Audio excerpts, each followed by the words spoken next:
Hello children, the present video is the first part of Geography chapter 12, that is natural and man-made disasters. So children, right from the evolution of mankind, human beings have been threatened by the fury of nature in some form or the other, because the natural hazards like earthquakes, volcanic eruptions, cyclones, droughts and floods, etc., give a grave threat to the existence of mankind.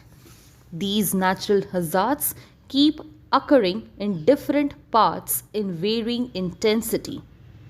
We will now understand about the basic difference between a natural hazard and natural disaster, thereby getting acquainted with how a natural hazard gets transformed into a natural disaster.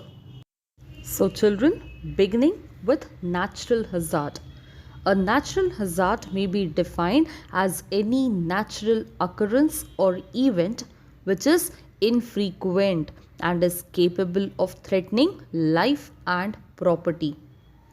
All natural hazards, although, are not so harmful as to destroy life and property on large scale, and most of them are cyclic and predictable, such as coming of the yearly floods.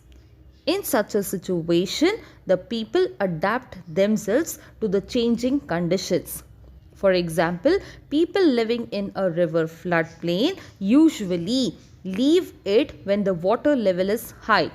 But as soon as the flood water recedes, they return to their original homes. Now, when a hazard takes a furious form and begins to destroy life and property, it becomes a natural disaster. Disasters therefore bring misery, destruction and loss of lives as well as damage to property. A hazard is a risk or chance of danger, whereas a disaster is an event which actually causes great loss, hardship and suffering.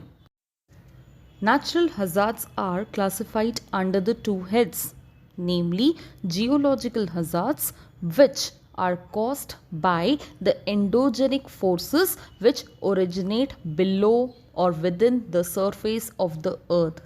These include earthquakes, volcanoes, landslides, avalanches and many more.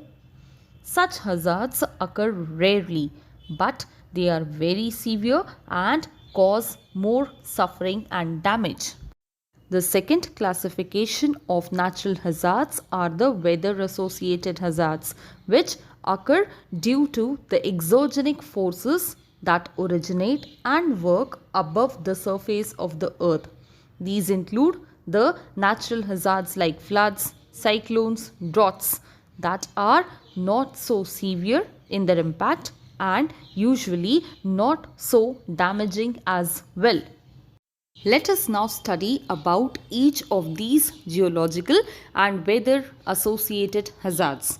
We will first begin with earthquakes. So children, although the earth looks like a pretty solid place from the surface, it's actually extremely active just below the surface. The earth is made up of four basic layers: a solid crust, a hot, nearly solid mantle, a liquid outer core and a solid inner core. The solid crust and top stiff layer of the mantle make up a region called the lithosphere. The lithosphere isn't a continuous piece that keeps wrapping around the whole earth like an eggshell. It's actually made up of giant puzzle pieces called tectonic plates. The tectonic plates are constantly shifting as they drift around on the viscous or slowly flowing mantle layer below. Now, this non-stop movement causes a kind of stress on the Earth's crust. When the stresses get too large, it leads to cracks called faults. When the tectonic plates move, it also causes movements at the faults. That is why an earthquake is the sudden movement of the earth's crust at the fault line. The location where an earthquake actually begins is called the epicenter. Hence, the sudden, mild or violent shaking of a part of the earth is called an earthquake. Now children, moving towards the next geological hazard, that is a volcano. So children, a volcano is a vent in the earth around which lava, hot gases and rock fragments erupt. In other words, a volcano is a vent in the earth's crust through which molten rocks, gases and steam force their way out to the surface of the earth. The opening through which the magma reaches the earth's surface is called a vent or a shaft.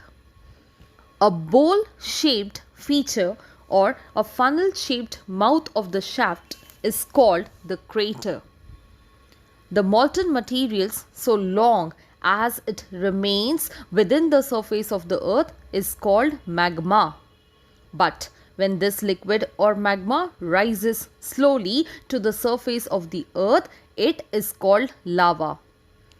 That is why when magma comes out through a crack into the earth's surface, it is known as lava. Children, the types of lava are largely determined by their viscosities. When it comes to liquids, viscosity is a measurement of how thick or syrupy it is. Water has low viscosity or stickiness, while honey has very high viscosity. You can measure lava also in terms of its viscosity, as the lava viscosity defines the size and shape of a volcano. When lava has low viscosity, it can flow very easily over long distances, whereas high viscosity lava has more of silica and less of water and hence flows slowly. Children, let us now discuss about the volcanoes as an agent of change and potential threats of volcanic eruptions.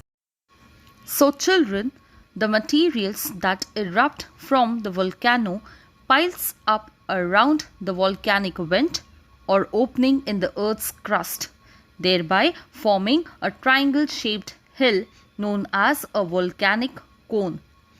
Also, sometimes lava plateaus are formed instead of a mountain. A lava plateau is a high-level area. It forms when thin lava flows out of long cracks and fissures. Also, many a times, most of the cities or towns are covered by the thick lava sheets and are obliterated or destructed. Not only this, due to the highly explosive eruptions, sometimes whole of the islands are submerged or an altogether new island rises in the adjacent oceans. Children, one of the most effective ways of reducing the risk of a volcanic eruption is having an evacuation plan. This involves ensuring that the evacuation methods and strategies are in place, along with emergency shelter and food supplies being planned for. Let us now move towards the next natural hazard, namely the avalanches. Children, an avalanche is an event that occurs when huge, cohesive or turbulent masses of snow and ice gets mixed with debris or the pieces of something which is completely or badly destroyed fall along a mountain side. It is also referred to as a snow slide. It is very deadly. Avalanches are normally triggered by rainfall, volcanic eruptions, earthquakes, high temperatures, etc. Now, the next geological hazards are the landslides. So, children, the sudden movement of the soil and weathered rock material down the slope due to the force of gravity is called a landslide.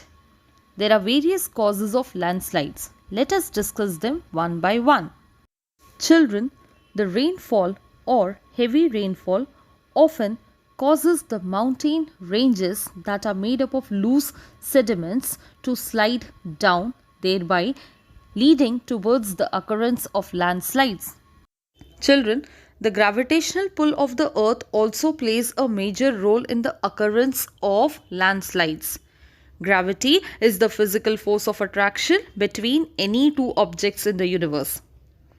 From the largest mountains to the smallest grains of sand, gravity pulls everything in a direction towards the center of the planet. As long as the material remains on a flat surface, gravity will not cause it to move. But when material is on a slope and conditions are right, however, gravity will cause it to fall, slide, flow, slump, or creep downwards.